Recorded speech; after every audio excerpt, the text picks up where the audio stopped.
All right, it's Monday. We've been saving our legs for today because we got a crappy hike in and an even crappier hike out. But maybe I'll just use this hike in for storytelling about the time I got stalked in the woods by two cougars. It was fun. But it all started in reprod, a little younger than this. The limbs hadn't died out of it yet. Probably 10-year-old reprod, thick.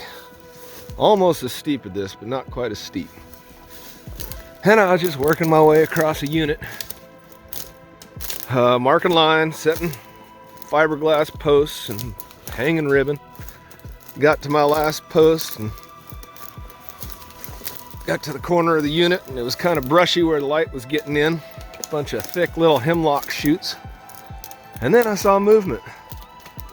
And I was like, oh, how'd I get this close to a deer? That's pretty weird. And then a big old mama cougar just stepped right out. Said, hey, how's it going? I was like, well, that doesn't happen ever. That's pretty cool. And I kind of sat there for a second looking at her, and she was looking at me, and she was probably, right where that little tree is right there, but up on a little slope. Maybe, I don't know, 25 feet. 30 feet from me. And then she just kind of sat there and stared at me, and it's like, okay, well, enough of this. She could take me. So I yelled at her, get out of here, go on, get. And nothing. She just kind of had this funny look in her eyes. And then I was like, you know what, I gotta get rid of this cat. So I made like a lunge. Go on, get, you know.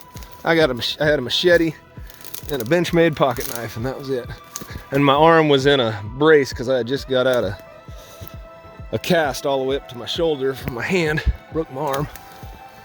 So I had a brace on.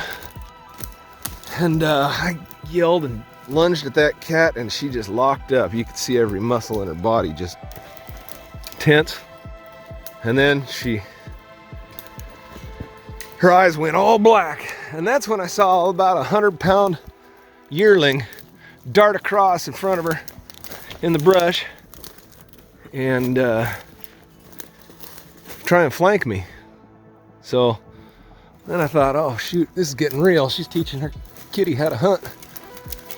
And so it was real steep, and I backed down, kind of like gathered my thoughts and started backing down out, whacking every limb I could because they all had needles on them, so you couldn't really see. Once you'd back out of stuff, it would just close in on you. So I was whacking everything and yelling, bring it. That's all I could think to say was yell, bring it, you son of a bitch. Oh, I cussed on my channel, sorry. Anyways, I got about, where am I trying to get to? I gotta get down there. I'm already around the head wall. I've been talking and not walking right. Anyways, so this younger cat flanks me, and so I kind of back up and put them back in line with me, and she jumped probably, I don't know, 30 yards in one leap. It was so steep. And boy, that's when I realized if she wanted to, she could jump right over me by 30 yards. Hey, here's some poop. No, that's a bone. No, that's an antler. Oh no, come back here. That's an antler that's been chewed up. Hey, I found a shed. So anyways, for the first about 5 minutes, because every time I'd put them back in line with me so I wasn't being flanked, she'd get right in front of me and say, hey, look at me, look at me. Ooh, I wonder if I could roll that sucker. Oh. Let's not try.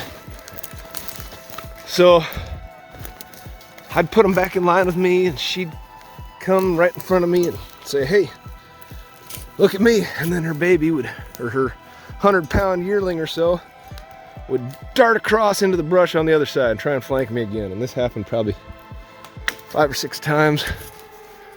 And my plan, since I only had a machete, was to, intercept her midair and right in the face. But I watched her move a couple times and reposition, and I realized there's no chance in hell I would get a swing at her. She'd be on me before I even raised the machete up, probably. So my next idea was to take my arm that was in a brace, and a wrist brace, because I broke my arm mid-arm, and I was going to take my machete and hold it like that and give her this arm, let her take this arm, and then I'd use my pocket knife and with my other hand and run it up her guts. And luckily it never came to that, because we farted around for, I never turned my back on them. That would have been a bad idea. But we farted around for, I don't know, it was probably 10 minutes, felt like about 2 hours. And then,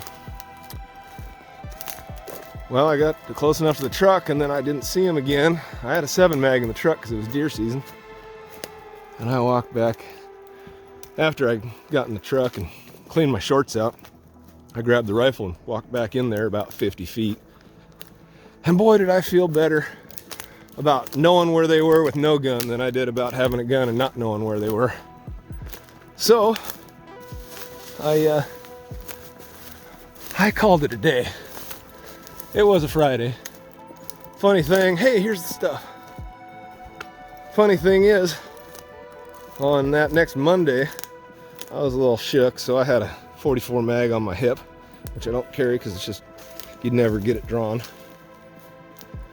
And it was fall, and a big leaf maple leaf kind of fluttered out of the tree, big old orange thing in my peripheral.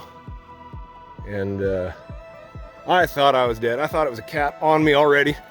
I flinched, and it was just a big leaf maple. So that's when I realized the pistol would be useless, unless they're just stalking you, but then you just keep eye contact and it's fine. All right, we're here. Next shot is way down there. We got to go across the creek and back up the other side to tie into old control. I probably won't make a video about it, but that's a cool story. Copy.